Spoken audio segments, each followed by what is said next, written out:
I signed up for the Cambridge Half Marathon not long after finishing treatment. It was my first half marathon in a long time. To be clear, I had no idea if I could finish it. Honestly, there were days I wasn't sure I could finish a Target run. But the morning of the race, I woke up and something in me said, just try. So, laced up my shoes, I smiled, took a deep breath, and I let the energy of the crowd carry me like I was surfing on pure adrenaline and maybe a little bit of stubbornness. At one point, I passed a group of college students cheering wildly for every runner. You know the, we've had 3 coffees, no exams, and the sun is shining, that kind of enthusiasm. Without even thinking, I turned to them, I pounded my chest, and yelled, 2-time cancer survivor. Well, they screamed like I told them Beyonce was behind me. I'm pretty sure one kid dropped his iced coffee. But that ridiculous moment, that moment of joy, of connection, carried me straight through to the finish line. When I got there, my daughter Maya was waiting for me. She was cheering like I was running in the Olympics. And as I crossed, she yelled, "Mom, you won your age group." And I kind of looked around like, who's she talking? Yeah, she meant me. The woman who wasn't even sure she would finish had won her division. And that reminded me of something powerful. The victories that matter most, they're not fueled by perfection or certainty. They're fueled by connection.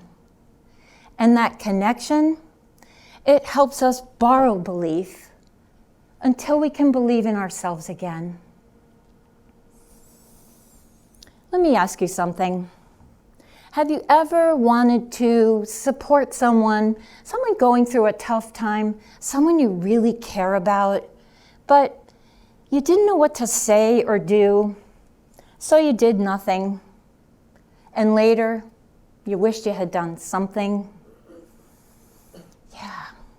What if I told you that supporting them wasn't actually that hard? What if showing up even imperfectly would help both of you heal? How many of you have been personally touched by cancer? And I mean 1 degree of separation touched. Yeah, maybe it was a parent, a good friend, maybe a favorite auntie, maybe it was you. Every 1.7 seconds, someone in the world is diagnosed with cancer. I remember I was sitting on my couch the day I learned my dear friend Jana had cancer. And it was that moment of, and I didn't know what to do. I froze. I thought, do I call her? Do I text? I don't want to say the wrong thing. I don't want to make it worse. And I stared at my phone, my heart pounding, fingers hovering over the call button, and nothing. And then I thought, she has plenty of people. Someone's going to know the right thing to say or do. So I waited. And waiting dissolved quietly into silence. And over time, that silence became painful for me. I could only imagine what it was like for her. Because I know that silence. I heard that silence after surviving 9/11, phone not ringing because I survived. What was there to talk about? I heard that silence again after being diagnosed with breast cancer. And I heard that silence one more time 1 year later after being diagnosed with colon cancer. 2 weeks, 2 short weeks after being told I was cancer-free. 3 life-threatening, life-disrupting events, and silence. You know, when I think about cancer, the hardest part wasn't the diagnosis. I mean, don't get me wrong, that was hard. Chemo was hard. Radiation was hard. But what was even harder was the phone not ringing. Not hearing from some of the people I had loved for decades. People with whom I'd shared weddings and funerals and new babies and life. And I knew they loved me. No calls, no texts, no anything. And then one day I thought, oh, now I know what I should have said to Jana. And that made me wonder, why do people hesitate? Why did I? And like the good student that I am, I dove into the neuroscience of trauma. And something became clear very quickly. Our brains hate uncertainty. So we fill in the gaps. We fill them in with made-up stories, with fear-filled stories.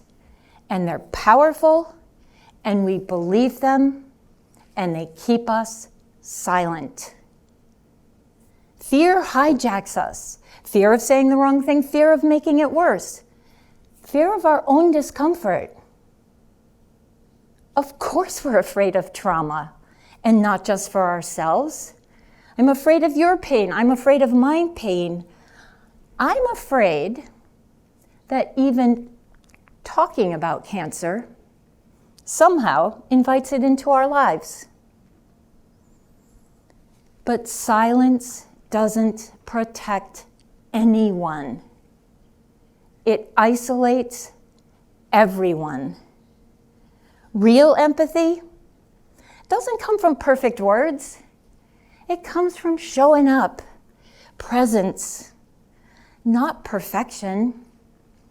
And connection, sure, it's emotional, but it's also biological. And friends are medicine. So, what we need isn't fearlessness. What we need is to have the courage to be afraid with people and not for them. Feel the fear, do it anyway. Here's the kicker. If you don't decide to do it anyway, your good friend fear will be happy to decide for you. Don't let fear decide. It's partly, we were never really taught how to sit with suffering. Even doctors who are trained to handle physical trauma often aren't taught how to deal with emotional trauma. But I will say, my oncologist, superhero, rock star. Thank you, Dr. Huffman. One day, in the thick of my treatment, my son Henrik walked in carrying the mail. He was wearing his beanie and a soft smile. "Mom, looks like someone sent you a card." It was a purple envelope, handwritten. I don't remember much. I vividly remember how that card made me feel. When I read the words Linda had written, the weight of that moment shifted. I felt seen, held. That card reminded me I was not alone. And while it was one of many, it was just a card, just a simple card, and yet everything. I get it. We all process in our own way, right?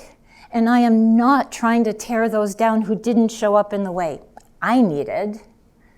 But if you're asking, how you can show up better for the ones you love, great. Here are a few ideas. You don't know what to say? Say that. I don't even know what to say, but I want you to know I am here. You're afraid? Dude, show up anyway. What you don't want to say is the very well-intentioned, let me know if you need anything. Because, do I need anything? Yeah, I need the cancer to be gone. I need to hold down a double mocha latte. But I don't say that. I just say, thanks. Do I need anything adds another decision to someone already drowning in them, and it can be exhausting. Instead, try offering some specifics. I'll bring dinner Thursday night, or I'll pick up the kids on Friday and entertain them for the whole weekend. Maybe I'll walk Luna every Tuesday morning. Okay, please don't begin a sentence with at least. Rarely does an authentic expression of empathy begin with at least. At least it's not terminal. At least you're still breathing. Yeah. What works is simply sitting with someone, feeling the weight of their experience without trying to fix it, minimize it, or even change the way they feel. Simple, not easy. And lastly, remember, it's never really over. After running the half marathon, after riding 180 miles on my bike in the Pan Mass Challenge, I felt great. And then I had a scary blood test. And then I had another one. And just last week, I got the all clear again. So check on your friends, even the ones who have rung the bell. And as you leave today, send that text you've been putting off. Make that call. Don't wait. Don't let fear decide. And when your body screams, fight, fly, freeze, choose to feel. Choose to feel the fear of reaching out and doing it anyway. Choose to feel the fear of saying the wrong thing and refusing to let silence win. And ultimately, choose the power of connection and knowing we are not in this alone. Because your belief in someone might be the spark that gets them across their finish line, just like it once did for me. Thank you.